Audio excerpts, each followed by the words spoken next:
Olá, meu amigo e minha amiga, seja mais uma vez bem-vindos aqui ao nosso canal. Pessoal, sempre um conteúdo relevante, tá? Para deixar vocês atualizados, poder lidar aí com desafios do INSS. Mas alguns desafios, infelizmente, a gente tem que trazer algumas notícias, tá? E não são confortáveis, nem para mim, nem para vocês, mas é o que está acontecendo. Nós vamos falar aqui nesse conteúdo com relação a benefício implantado judicialmente, se tem algum risco, tá? Como é que funciona tudo isso? Quais são aí as proteções que você, que ganhou um benefício judicial, tem? E o INSS não pode fazer tudo do jeito que pensa, não. Agora vamos falar aqui de notícias também fresquinhas que estão fervendo. O INSS é responsável por pagamento de benefício e está passando por um momento aí importante de revisão de gastos. Nós tivemos ontem, né, o senhor ministro da Fazenda fazendo declarações, inclusive preocupantes com relação a salário mínimo, tá? Que muitos aposentados, pensionistas, que adoram o conto da carochinha, que caíram na conversinha, estão se lamentando. Entre algumas medidas previstas pelo órgão federal, devido a essa revisão de gastos, uma é prever um processo de pente fino em benefícios de alguns programas sociais. Olha lá. Atualmente, além das pensões e aposentadoria, o INSS também é responsável pelo pagamento do benefício de prestação continuada. Olha aí, pessoal, você que recebe um saláriozinho mínimo por mês, por meio dele, os cidadãos de 65 anos ou que convivem com algum tipo de deficiência e possuem baixa renda, podem receber um salário mínimo mensal. No entanto, cerca de 800 mil beneficiários poderão ter os seus pagamentos cancelados em breve. E aí, tá bom ou quer mais? Também mexeu no auxílio gás, mexeu ontem também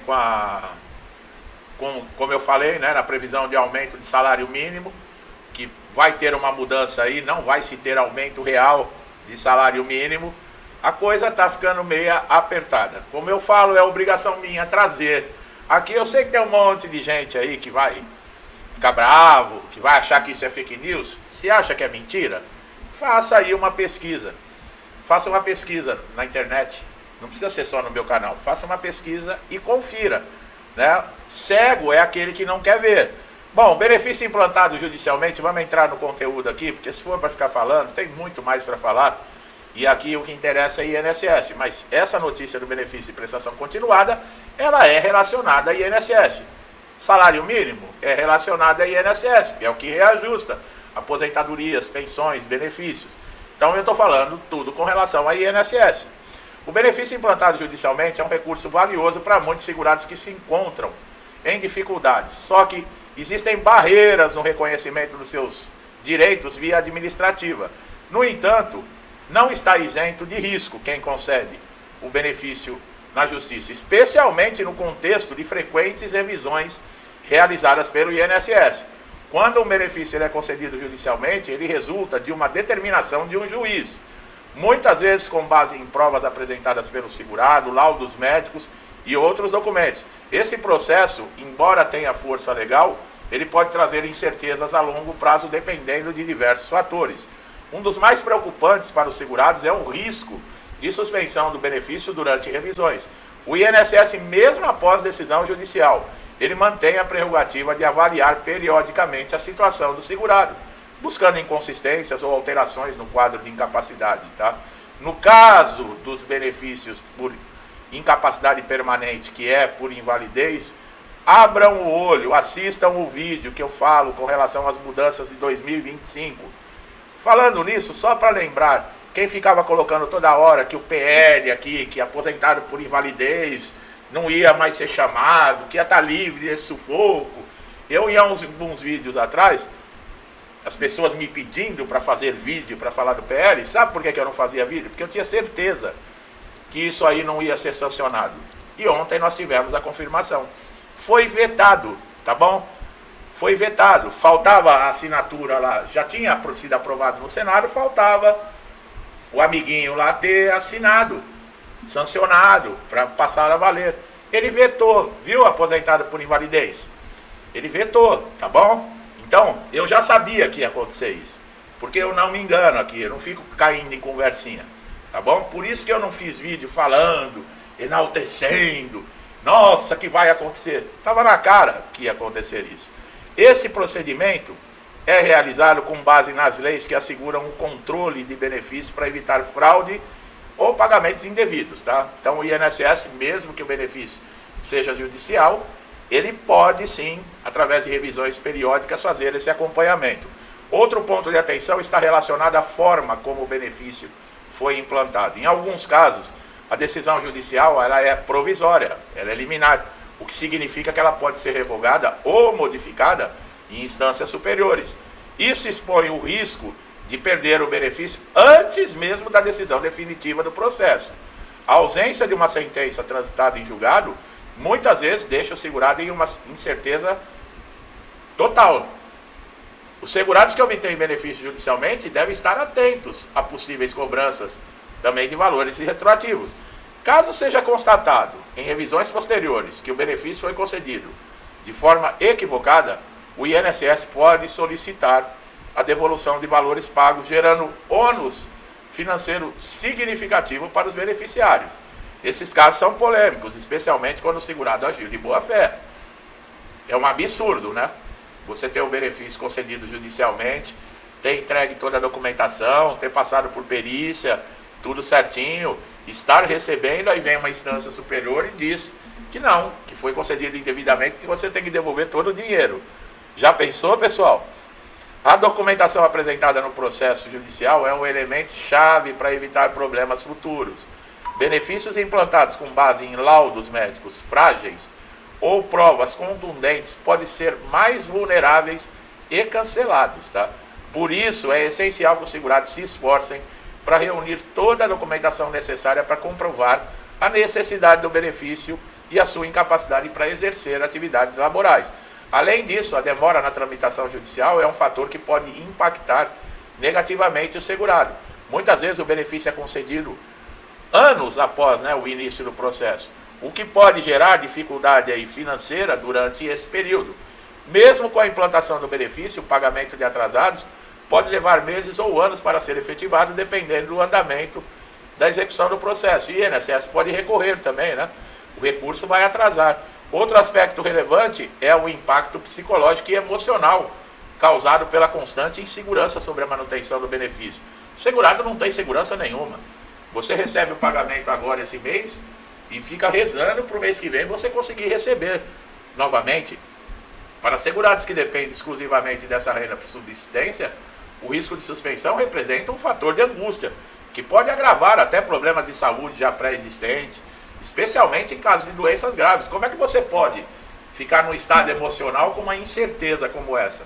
Se você vai ter dinheiro para comer ou pagar as suas contas, sim ou não? Quer dizer, como é que você emocionalmente você pode ficar equilibrado? A judicialização também afeta o sistema como um todo.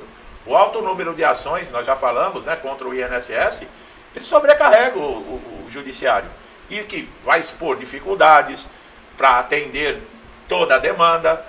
Vai ficar um cenário onde vai ter necessidades de contratar mais gente, mexer com processos internos. Quer dizer, não é somente passar o segurado numa perícia e o perito indeferir, sem examinar, sem ouvir o segurado, sem olhar a documentação. Não é somente o segurado que está sendo prejudicado. É uma família por trás do segurado. É a justiça, porque esse segurado ele vai buscar os seus direitos, garantindo, né, os seus direitos na justiça. Ele vai atrás.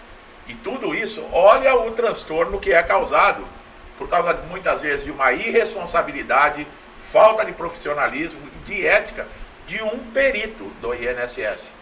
Olha a responsabilidade, pessoal. Agora eu lhe pergunto, teria que responsabilizar esse perito, num caso como esse, se comprovado que foi negligência, imperícia, que ele não levou em consideração todos os requisitos, não deveria cobrar dele no CPF dele, em vez de cobrar do INSS? Coloca aí se você concorda comigo ou não, que quando é para cobrar do INSS, o cara vai lá, põe no pau, vai lá na justiça, processa o INSS.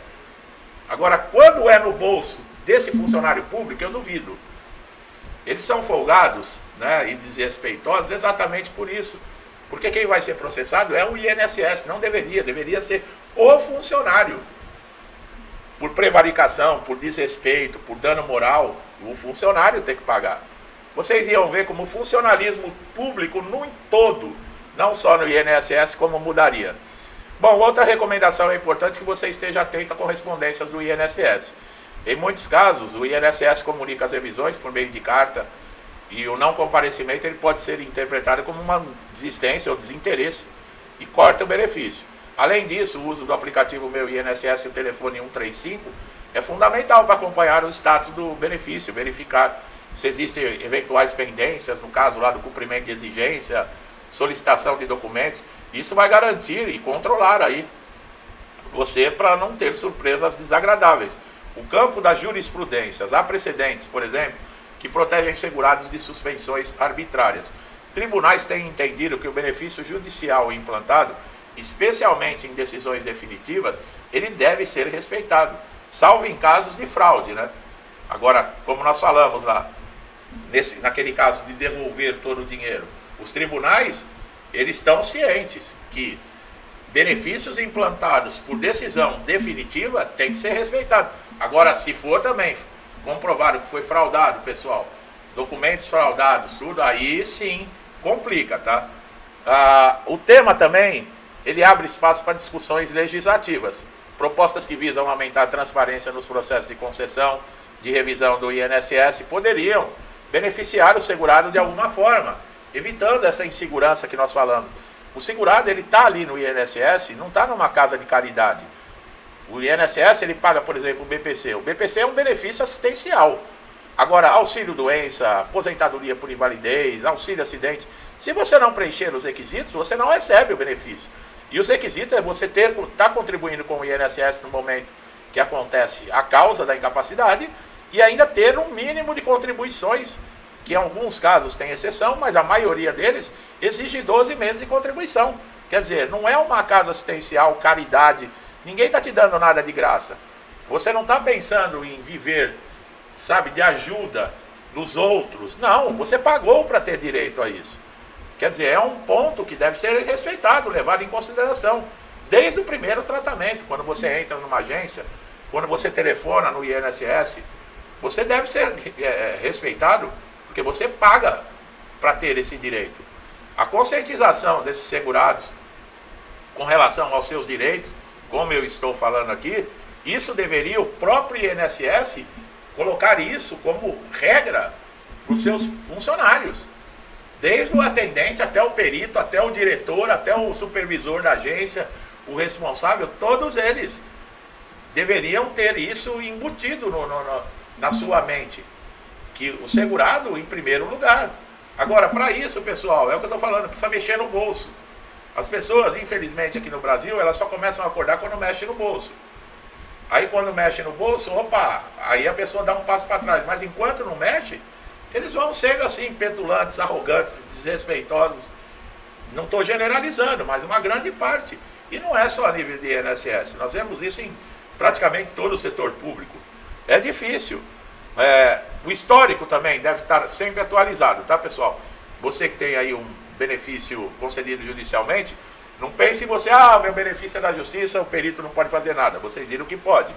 Então, você deve ter todos os seus exames médicos atualizados, detalhados, relatórios, por exemplo, raio-x, ressonância, receituário médico, tudo, tratamentos contínuos que você fez, o resultado e relatório desses tratamentos, tá, pessoal? Isso é importante, isso ajuda a dar continuidade na manutenção do benefício. São fatores esses que eu sempre bato aqui, né? Todos os vídeos, quando eu falo com relação a isso, eu insisto em falar, documentação é responsável em manter o seu benefício ativo.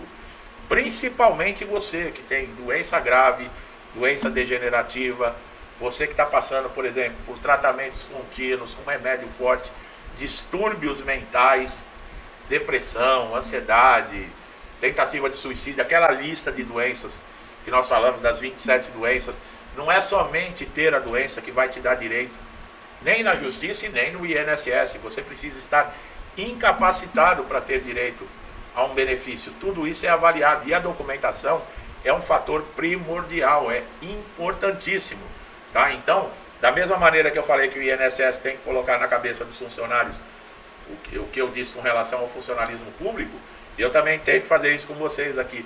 Pensou em INSS, pense em documentação. É a primeira coisa. Outro dia eu falei aqui, né? As pessoas se desesperam com pente fino.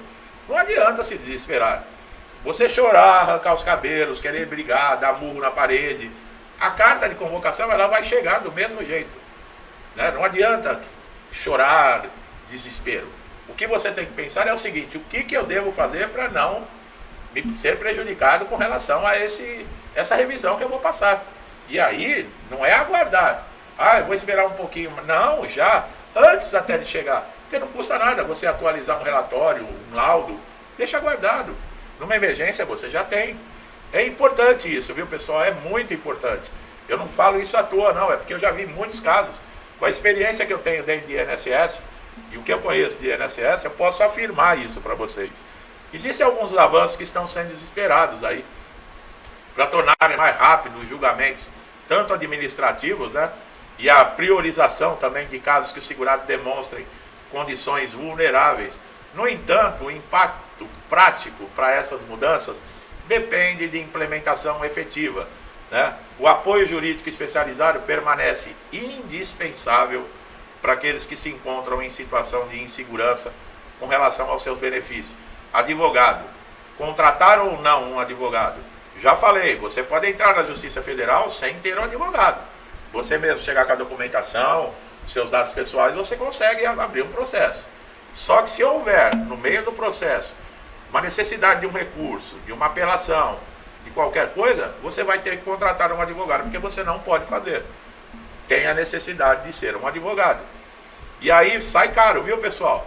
Se você contrata o advogado no início do processo e faz um acordo com ele lá, quando receber os atrasados, ele descontar os honorários, tudo bem. Agora, você chegar no advogado e falar: eu estou com um processo que eu abri contra o INSS e eu estou precisando fazer um recurso aqui, porque o advogado ele vai cobrar e não sai barato. Então, você também tem que pensar nisso.